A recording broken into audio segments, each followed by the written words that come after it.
abiding eternally there. The third reason why it's important to understand subtle shirk is that because it is subtle, khafi, it is unconsciously habitual, difficult to understand, difficult to detect, and difficult to stop. Imam Bukhari, in his book Al-Adab al-Mufrad, at the beginning of a hadith viewed as authentic by renowned Salafi Muhaddith Nasruddin al-Albani, Imam Bukhari informed us that the Prophet ﷺ stated, Ya Abu Bakr, al-shirku fikum akhfa min dabib al-naml. فقال أبو بكر وهل الشرك إلا من جعل مع الله إلها آخر؟ فقال النبي صلى الله عليه وسلم والذي نفسي بيدي للشرك أخفى من دبيب النمل.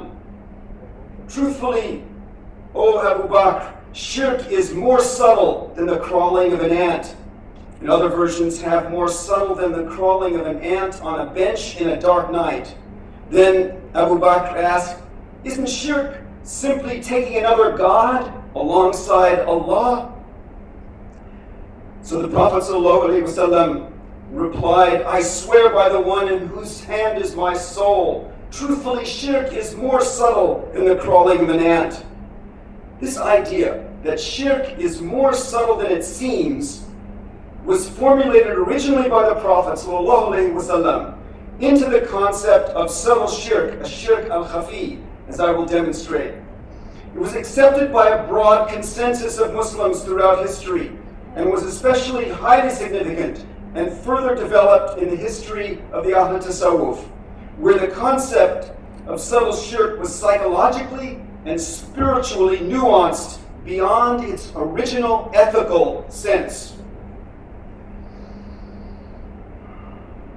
Now, also I mentioned there is a general reason for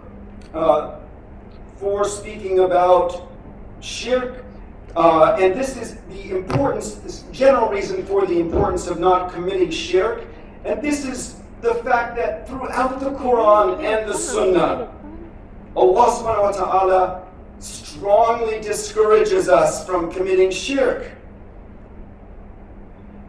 Since the importance of not committing shirk is obvious to all Muslims, or should be obvious to all Muslims, I will call our attention now to only one Quranic example. As Allah subhanahu wa ta'ala in Surah Yunus stated, أَلَا إِنَّ لِلَّهِ مَنْ فِي السَّمَوَاتِ وَمَنْ فِي الْأَرْضِ وَمَا يَتَّبِعُ الَّذِينَ يَدْعُونَ مِن دُونِ اللَّهِ شُرَكَاءَ إِنْ يَتَّبِعُونَ إِلَّا الظَّنَّ وَإِنْهُمْ إِلَّا يَخْرُصُونَ.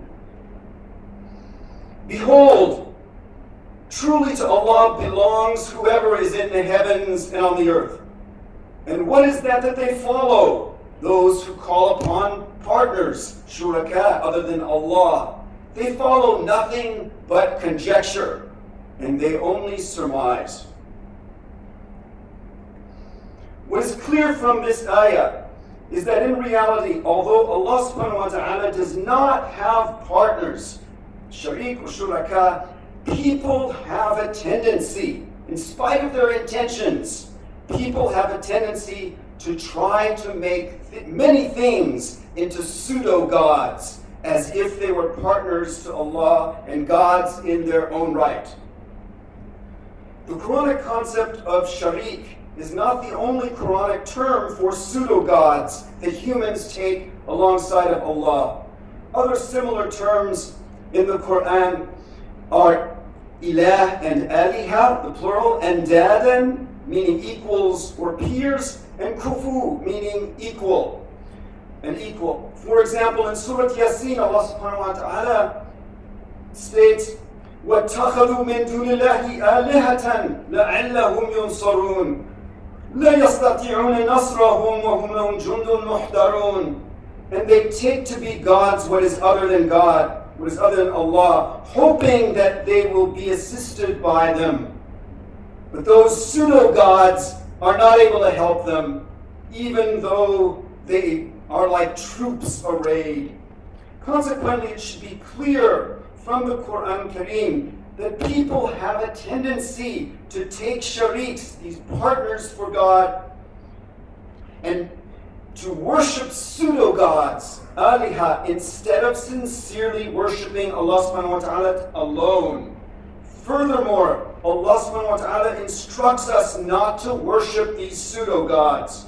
As we will see, and as the Ahl Tasawwuf especially emphasized, because the worship of pseudo-gods is largely unconscious, not worshiping pseudo-gods such as social approval, money, success, power, love, and especially the pseudo-god of oneself, not worshiping these pseudo-gods is easier said than done, easier to talk about than to actually practice.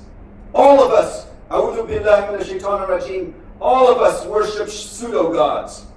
Beginning with the example of the Prophet ﷺ, Muslims, including hadith scholars, Ahl Sunnah Quran commentators, legal scholars, and the Ahl Tasawwuf have developed and further articulated the concept of shirk, especially into the concepts of subtle shirk, shirk al-khafi, and gross shirk, al-shirk al-jali.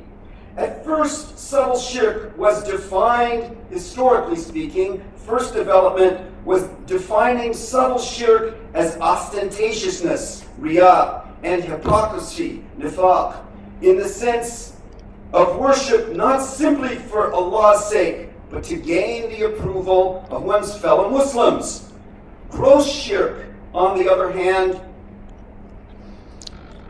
becomes the overt assertion that there are other gods besides Allah subhanahu wa ta'ala. It appears that the Prophet may have, sallallahu alaihi wasallam, may have been the first one to coin the phrase subtle shirk, al-shirk al-khafi. Since in the Sunan of Ibn Majah, we find the following hadith on the authority of Abu Sa'id al-Khudri. Abu Sa'id al-Khudri reported that the Messenger of Allah sallallahu alaihi wasallam came upon us while we were discussing the Dajjal. Then he asked, "Shall I inform you of what is more frightening for you, from my perspective, more frightening than the Dajjal?" Abu Sa'id said, we answered, yes. So the Prophet ﷺ said, subtle shirk, al-shirk al-khafi, which is that a certain person will pray adorning his salat for the looks of men to see. This understanding of subtle shirk is expressed in another hadith in the Musnad of Ahmad ibn Hanbal, where the Prophet ﷺ calls it the lesser shirk. And the Prophet ﷺ identified the shirk as-saghir as ostentatiousness, riyah. Abu Ishaq al-Tha'labi, a mufassir of the late 4th and 5th century of the Hijrah, a prominent early Sunni author of a Quran commentary, he asserted that the Prophet ﷺ discussed subtle shirk after the end of the last ayah of Surah al-Kahf was revealed.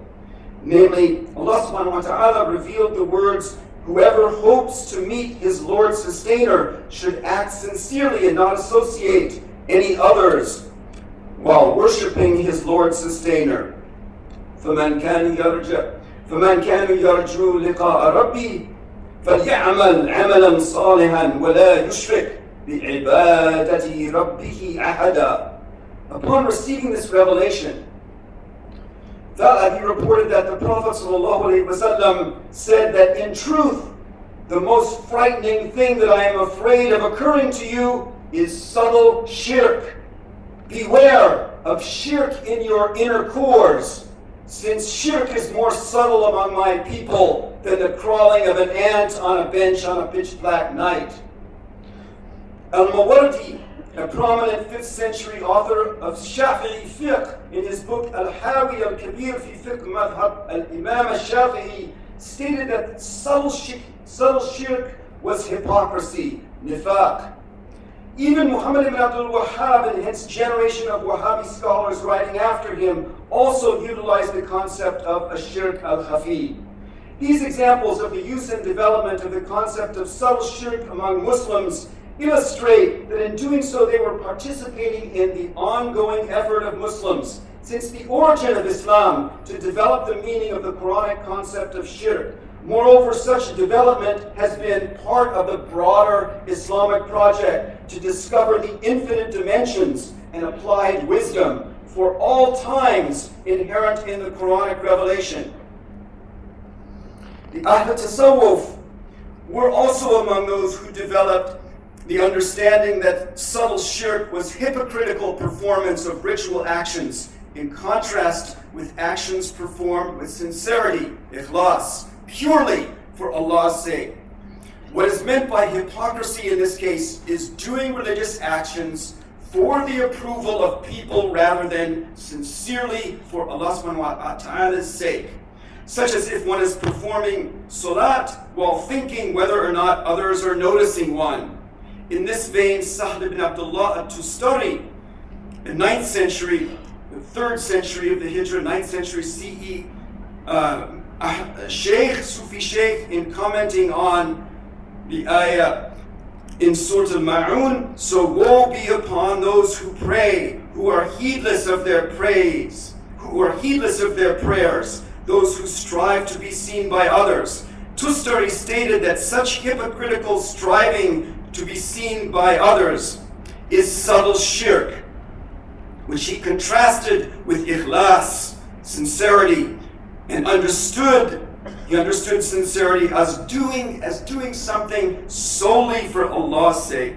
He gave the example of hypocrites, munafiqun, who used to pray in a beautifully virtuous manner in the mosques, but when they would be in their homes, they would become lax in their prayers. Takasalu anha. As I noted, Tustari clarifies the concept of subtle shirk by contrasting it with ikhlas, sincerity. He says, devote your works solely to Allah, for Allah accepts only what is sincere indeed. Furthermore, he said, when Mu'adh requested of the Prophet ﷺ, when the Sahaba, Mu'adh requested of the Prophet ﷺ, counsel me, O Messenger of Allah. He, the Prophet ﷺ, said, be sincere to Allah, and a small amount of deeds will be sufficient for you. Sufis further developed the concept of subtle shirk, especially articulating the spiritual and psychological dimensions of subtle shirk. Imam al-Qushayri, in the 5th century of the Hijrah, in his Quranic commentary, Lata'af al-Isharat, developed the understanding of subtle shirk from its ethical understanding as ostentatiousness and hypocrisy, and moved to address the form of subtle shirk that consists of mistakenly imagining and paying attention to the idea that we are ultimate agents of our action and inaction.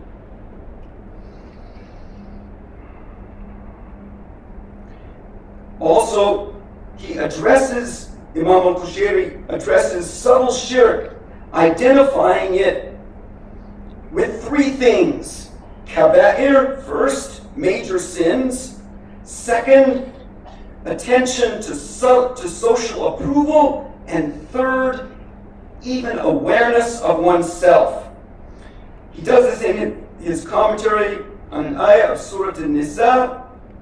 إن تجتنبوا كبائر ما تنهون عنه نكفر عنكم سيئاتكم وندخلكم مدخلا كريما.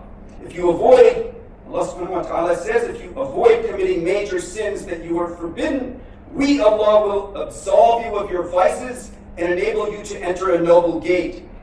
Qushayri here in this ayah, concerning this ayah, states that major sins, kaba'ir, according to the language of the rationalist scholars, the lisan al-ilm, the scholars of rational knowledge, here this refers to associating partners with Allah, a shirk, period. But according to the elucidation of the Tasawwuf, here kaba'ir refers to subtle shirk, among the various forms of which are paying attention to people, being pleased by their approval, affection for them, and overlooking Allah's rights because of people. Subsequently, al-Qushayri implies that at the core of subtle shirk is one's unconscious self-worship, as if one is taking oneself as a pseudo-God and partner to Allah subhanahu wa ta'ala. In this vein, he is following the example set by Imam al-Junayd, one of the most central figures of Tasawwuf, who stated, "Your existence is a sin to which none compares. وُجُودُكَ ذَنْبٌ لَيُقَاسُ بِهِ ذَنْبٌ آخَرٌ." And this was similar to what Ustad Bilal Kushpinar mentioned when he said that oneself is the greatest sanam, the greatest idol. Qushayri stated in his comment on the meaning of kaba'ir in this ayah, quote, "It is said that the greatest of the major sins, the greatest of which from a Sufi perspective he has just noted is subtle shirk, the greatest of the major sins is your own affirmation of your nafs, of your ego self." So when you have witnessed your nafs negation, your ego's negation, you become free of the most hidden of calamities. Now to conclude, in conclusion, many of the folk of Tasawwuf have enabled us to see how we can follow Allah's command, Allah subhanahu wa ta'ala's command not to commit shirk. Many of the folk of Tasawwuf have enabled us to see how we can follow Allah's command not to commit shirk, aided by the guidance to beware of the subtlety of shirk, which comes to us from the Prophet ﷺ. Inshallah, this will have guided us in understanding how to travel on the path of La ilaha illallah. Inshallah, this discussion today will have helped us to move from both gross shirk and subtle shirk to the reality of Allah subhanahu wa ta'ala. Inshallah, this discussion will have helped us to move from unconsciously giving partners to Allah, which is as if we are unconsciously, constantly saying, Ilah, Ilah, Ilah. Inshallah, what you've heard today and thinking about subtle shirk will make you aware that of how you can move from unconsciously saying Ilah to instead saying La ilaha, moving away from your unconscious worship of the pseudo-God of yourself. So inshallah, this discussion will have helped us to move from unconsciously giving partners to Allah and from worshiping pseudo-deities while we are truly and sincerely being on the journey of La ilaha. Inshallah, by contemplating these ideas that have come to us from our great sheikhs, we will also have been guided to make the transition from the surrender of our pseudo-deities from La ilaha, the transition from La ilaha into the reality of the infinite ocean of the unending and all-encompassing loving mercy of Allah, from La ilaha to illallah. Wallahu a'lam wa astaghfirullah.